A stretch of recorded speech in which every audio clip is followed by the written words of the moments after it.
Oggi faremo un viaggio che parte da una stella lontana attraverso il sangue di una stirpe leggendaria e arriva ad un tesoro che il mondo cerca da secoli. Ma non crediate che si tratti di una storia ormai passata. Come vi dimostrerò alla fine di questi video, questa storia è tremendamente attuale. I Templari avevano scagliato una maledizione dal rogo che si sarebbe dovuta avverare dopo 7 secoli e proprio ora, dopo 7 secoli, la croce dei re di Gerusalemme è tornata, tatuata accanto al motto Deus Vult sulla pelle di un protagonista della scena mondiale. Egli è l'ombra di un politico che porta nel suo cognome il segreto millenario dei Del Balzo. La profezia sta bussando alla porta, ma per capire l'identità di questi volti dobbiamo procedere per gradi, perché solo chi conosce l'alfabeto dei simboli può decifrare la realtà che ci circonda. Per questo dobbiamo immergerci nelle simbologie nascoste nel luogo che i Del Balzo scelsero come loro casa principale, cioè Napoli. Benvenuti nel codice segreto dei 7 castelli di Napoli.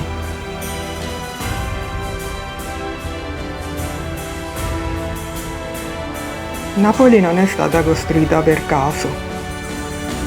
Si tratta di una città costruita non da semplici muratori, ma da iniziati. Come ho detto nei capitoli precedenti, tutto comincia con un nome, Del Balzo. Arrivati dalla Provenza al seguito degli Angioini, Del Balzo e Bo portavano con sé un'eredità pesante. Si diceva che nel loro sangue scorresse quello di Baldassarre, uno dei 3 re magi. Il loro simbolo, una stella a 16 punte, è il simbolo della stella guida, la conoscenza astronomica superiore. Ma cosa significa davvero essere figli di un mago? Significa possedere la conoscenza della luce delle stelle, e questa conoscenza è stata scolpita nel tufo di Napoli, trasformando la città in un enorme talismano per proteggere il segreto più pericoloso della storia.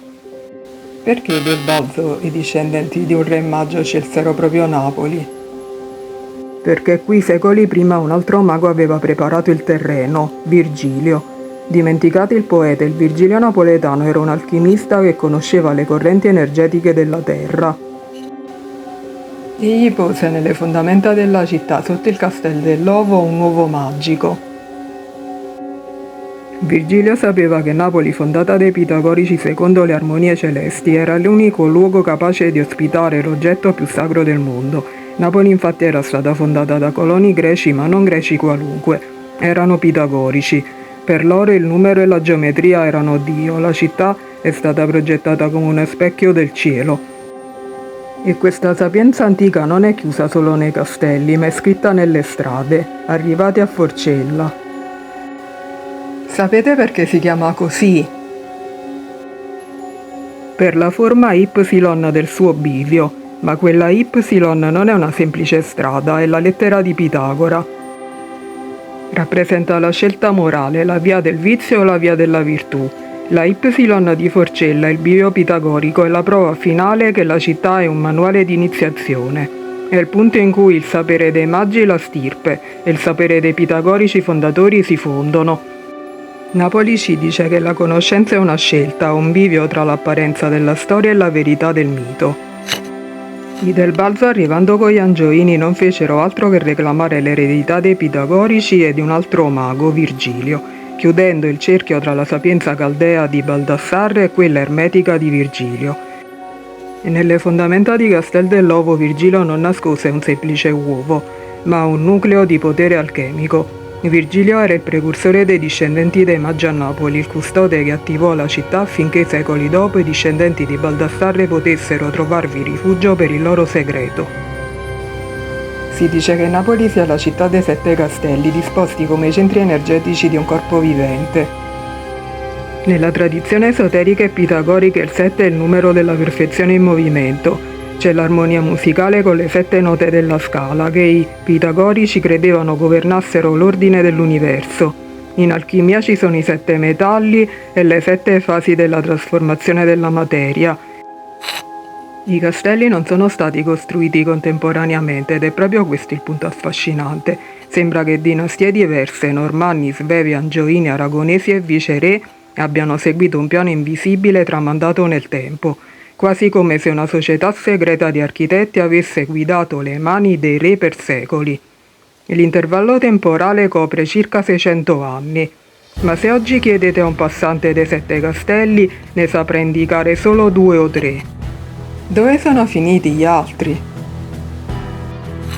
I 7 castelli sono Castel dell'Ovo, la sede dell'uovo di Virgilio, il cuore marino di epoca normanna; Castel Capuano, antica reggia poi trasformata in tribunale, oggi quasi dimenticata nella sua funzione militare di epoca normanna; Castelnuovo Maschio Angioino, la cassaforte degli Angiò e dei del Balzo; Castel Sant'Elmo, la stella che guarda il cielo di epoca angioina; Castello di Nisida, oggi un carcere minorile inaccessibile, isolato dal resto della città, anch'esso angioino; Castello del Carmine, quasi totalmente demolito per far spazio alla strada moderna, ne restano solo 2 torri come fantasmi, di epoca aragonese; Forte di Villena, distrutto durante le rivoluzioni del 1799, oggi ridotto a pochi ruderi che quasi nessuno riconosce, era stato costruito dai viceré.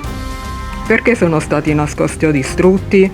Forse per spezzare il legame geometrico che li univa, o forse perché il loro compito di protezione era finito.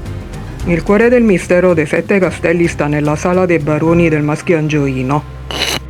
Qui l'architettura cessa di essere difesa militare e diventa un linguaggio sacro, un calcolatore astronomico di pietra che parla direttamente alla stirpe dei del Balzo.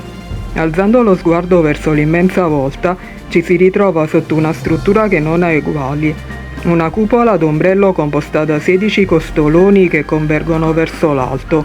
Questi costoloni formano visivamente una stella a 16 punte, l'esatto emblema araldico dei del Balzo.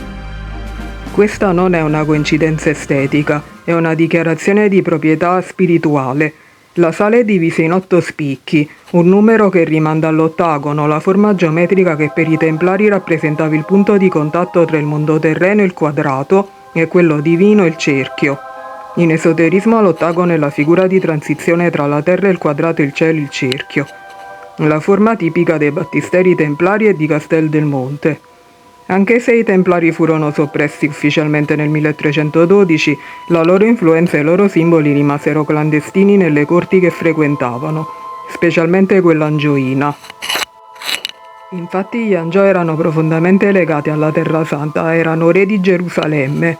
Si ritiene che architetti e maestranze legati all'ordine dei Templari abbiano partecipato alla costruzione del castello lasciando firme silenziose. Ma la vera magia avviene attraverso la luce. Gli architetti di corte, profondamente istruiti nelle scienze ermetiche, hanno progettato l'unica finestra rivolta a sud-ovest con una precisione millimetrica. Ogni anno, durante il solstizio d'estate, accade un fenomeno studiato da esperti di archeoastronomia. Un raggio di sole entra nella sala e invece di disperdersi viene modellato dalla strombatura della finestra fino a proiettare sulla parete un'immagine nitida di luce. Questa forma, nota come il libro di luce, assume una sagoma trapezoidale che molti identificano con un libro aperto e altri come la base di un calice. E questo è il collegamento definitivo con il Graal. Per la stirpe dei del Balzo e per i sovrani aragonesi il Graal non era una coppa, ma un evento di illuminazione solare. Possedere il castello significava possedere il luogo dove il sole, nel suo punto più alto dell'anno, scriveva il suo segreto. Il libro di luce proiettato nella sala dei baroni era considerato il vero Graal napoletano. Una conoscenza superiore che si manifestava solo a chi possedeva la chiave astronomica per interpretarla. In quei momenti chi sedeva sul trono si trovava esattamente al centro di una rete di energie cosmiche, catturate dai 16 raggi della volta e dagli 8 spicchi ottagonali, diventando lui stesso il custode del segreto magico della città. Non è un caso che Alfonso d'Aragona avesse una grande devozione per questa sala. Egli sapeva che la pietra, se colpita dalla luce giusta, può rivelare l'eredità perduta dei re magi. Molti ricercatori oggi sospettano che questo castello sia stato un immenso scrigno. Qui, protetta dalle mura costruite dagli Angiò, sotto l'influenza dei del Balzo, sarebbe stata nascosta per anni la reliquia più ricercata della cristianità, il Santo Graal. Ma il Graal non sarebbe rimasto qui. Si narra che Alfonso il Magnanimo, una volta preso il potere, lo abbia portato con sé in Spagna, nella cattedrale di Valencia, dove oggi è custodito il Santo Calice. Ma attenzione, se andate a Valencia vi mostreranno una coppa d'oro. Ma un re sapiente come Alfonso d'Aragona sapeva che il vero Graal non è un oggetto da museo. Quella coppa è l'esca. Mentre l'oro andava in Spagna per nutrire la curiosità dei profani, il vero potere, il segreto dei magi, rimaneva sigillato nel tufo di Napoli, protetto da una geometria che non si può rubare. Il Graal è una geometria che si rivela solo a chi sa attendere il momento giusto. Dalla fortezza di pietra passiamo alla fortezza sul mare, Castel dell'Ovo. Qui la storia lascia il posto alla magia purissima. Si dice che Virgilio, che i napoletani non veneravano come poeta ma come un potente mago, abbia nascosto nelle fondamenta del castello un uovo magico chiuso in una caraffa d'acqua, a sua volta protetta da una gabbia di ferro. È l'anima stessa di Napoli, se l'uovo si rompe la città cade. Ma perché un uovo? In alchimia l'uovo filosofico è il simbolo della creazione. Napoli dunque poggia su un equilibrio magico, un segreto custodito nel ventre dell'isolotto di Megaride. Nel castello dell'Ovo, l'arte e la magia si fondono nella sala delle colonne. Queste non sono semplici decorazioni, ma pezzi della sfarzosa villa di Licinio Lucullo del I secolo a.C. Infatti Virgilio non scelse Castel dell'Ovo a caso. Secondo la tradizione esoterica, egli costruì il suo laboratorio alchemico proprio sulle rovine della villa di Lucullo. Ma se alziamo lo sguardo verso la collina del Vomero, il mistero si fa cosmico. Castel Sant'Elmo, avete mai notato la sua forma dall'alto? È una stella perfetta a 6 punte. Non è un capriccio architettonico, i Del Balzo e i maestri pitagorici hanno proiettato la stella del Re Maggio sulla Terra. Questo castello è un mirino astronomico. Durante l'equinozio la costellazione della Vergine tramonta esattamente dietro la stella di pietra di Sant'Elmo. La Vergine dei Cieli che bacia la terra dei Magi, Partenope, il nome greco della città significa Vergine. È la prova che Napoli è stata progettata per essere un tempio a cielo aperto, dove il Graal non è solo un calice, ma l'armonia stessa tra le stelle e la città. La città e il cielo si fondono.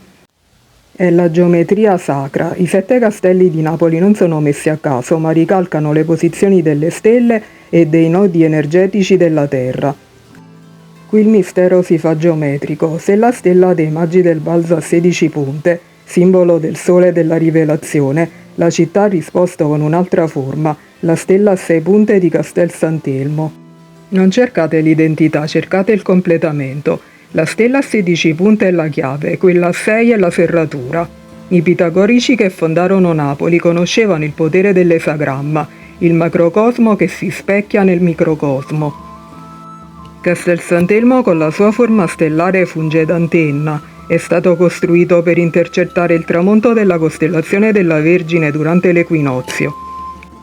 La stella a 16 punte del Balzo ha indicato la via, la stella a 6 punte di Sant'Elmo ha fissato quel momento celeste sulla Terra per l'eternità. Sant'Elmo è un osservatorio magico, è posizionato affinché durante l'equinozio la costellazione della Vergine tramonti esattamente dietro le sue mura. Nel prossimo episodio esamineremo più approfonditamente gli edifici che si trovano sulla collina del Sant'Elmo. Se questo 6° capitolo della nostra ricerca vi è piaciuto, lasciate un mi piace, un commento e condividetelo, ma soprattutto iscrivetevi al canale e attivate la campanella. 7 castelli, un uovo magico, una coppa divina e una stirpe che discende dai re magi. Napoli non è solo una città di mare e sole, è un enorme talismano di pietra costruito per durare in eterno. La prossima volta che guarderete il profilo dei suoi castelli, chiedetevi: cosa stanno proteggendo davvero? Il segreto è ancora lì, tra le pietre di tufo e il riflesso delle stelle. 7 castelli disposti come organi di un corpo vivente, un uovo che pulsa nel sottosuolo, una stella di pietra che cattura la luce della Vergine. Napoli non è una città, è un rito che dura da millenni, è officiato da una stirpe di magi che non se n'è mai andata. Nei prossimi video analizzeremo come questi fili invisibili abbiano tessuto la trama del potere mondiale. L'anatema scagliato dal Gran Maestro Templare de Molay e il destino del papato. Il sangue dei Del Balzo e il trono perduto di Gerusalemme. Scopriremo che alcuni Del Balzo furono chiamati a regnare sulla Terra Santa e quale segreto abbiano riportato a Napoli. Restate con me, il codice sta per essere svelato. Il Graal è ancora qui.